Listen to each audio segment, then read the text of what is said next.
One thing I've noticed the older I get is memories become more important to me and more profound than they used to be. I guess a lot of that takes place in the garden because that's where I spend a lot of my time at. You know, and I walk by these plants and things come back to me. This plant right here, I'm sure a lot of y'all have memories about this particular one. I'm not going to tell you what it is because if you know, you know. But then, as I was walking by okra just yesterday, I got to thinking how long I've been growing okra. I've been growing okra since I was a teenager. Every year we've grown okra. It's one of the things that my mother loved. I lost my mother last year at the age of 84, but I think back about, you know, those things that she cooked or prepared that I don't think nobody could cook like she could. I guess we all have those memories of our mother or grandmother of dishes or things they could cook that was just better than everybody else's. And my mother's was fried green tomatoes and fried okra. So I want to share with you some of the strategies that we use to grow okra in our garden every year. Okra is one of those warm weather crops, loves warm weather, hot weather, and it can stand a good bit of drought. One of the problems most people have with okra is they direct seed it too early in the springtime. This year we've had a cool spring, cool nights, and I'm assured a lot of you out there probably direct seeded your okra and got poor, if any, germination. Okra does not germinate well direct seeded in the soil with soil temperatures below 65 degrees. So that being said, that is most people's problem early in the spring when they don't get a good stand of okra.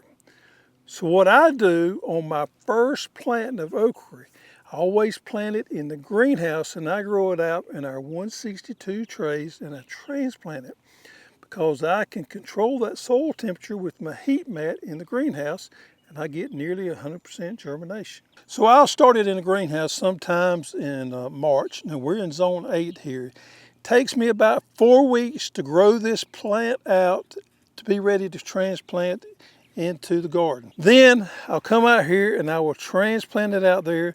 And here we are at the end of May and we're fixing to start harvesting okra. Now if you want an early okra, the two things to do, as I mentioned, grow it in the greenhouse, transplant it out, but also grow this variety right here called Jambalaya.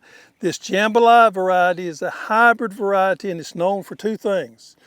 Early production, it's going to come in 2 weeks before any other variety will, and it's going to produce nearly twice as much as any other variety.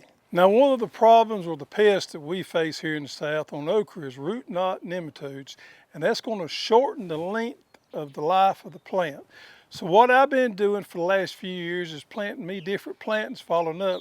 Say 3 or 4 weeks later after I plant my jambalaya or it starts coming in, then I plant me another plant. And what that does is keeps me a steady supply of okra. As the nematodes start to take out my jambalaya, I start on my new plot. Now I'm going to do a little something this year I hadn't done in quite a while. I'm going to switch up my varieties. So jambalaya is always one of my favorites.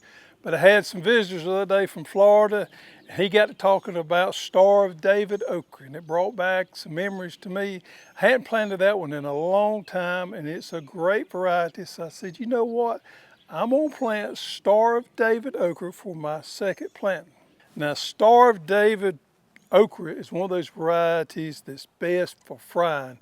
It's not going to make a good okra for pickling because it just don't grow out long.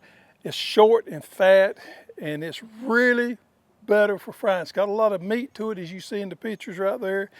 And that's the reason I want to grow it, because fried okra is my favorite way of, eating it. So I've got some room over here. I'm going to put me one row of the Star of David okra. It's probably about a 45-foot row. Now I put drip tape down because I never know if it's going to turn off hot and dry, and I need some water on that okra. So I went ahead and I put my complete organic down in the fur as my nutrient load to load up the soil, so it's got plenty of goodies in there for that okra. I got my drip tape there, and I'm going to plant on top of the drip tape with my cedar Star of David. I'm going to use the standard number 3 plate that's got 6 holes in there, so that's putting about 4-inch space in there. Now, ideally, I want my okra on 1 foot spacing, but I'm going to plant it a little thick because not every seed is going to germinate or not every spacing is going to be perfect. So I'll plant with this plate right here, and then I'll come back and thin it out to my desired spacing. All right, so I'm planting at a depth of about 1/4 to 1/2 inch because I'm planting right on top of that drip tape. And I got moisture, so that's plenty deep enough in the garden where you got irrigation.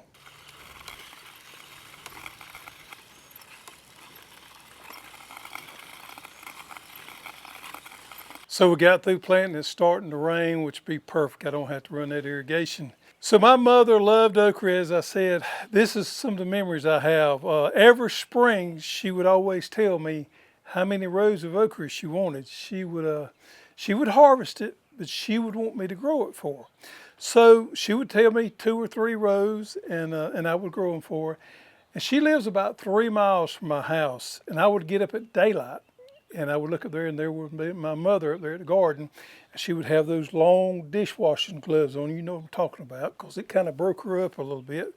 And she would get out there and she would cut that okra every other day, just like clockwork. And then she would occasionally call me and she'd say, I cooked some okra from lunch and I carried it down there to your house.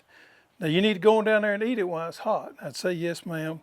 And I'd go on down there and divulge in that fried okra that I love so much. And it was better hot.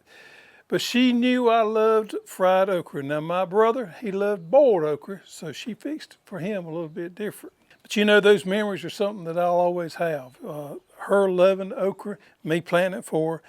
So, you know, always take those memories seriously. Always try to make a point to make them and enjoy life and remember those things that your mother and your grandmother always did special that nobody else could do.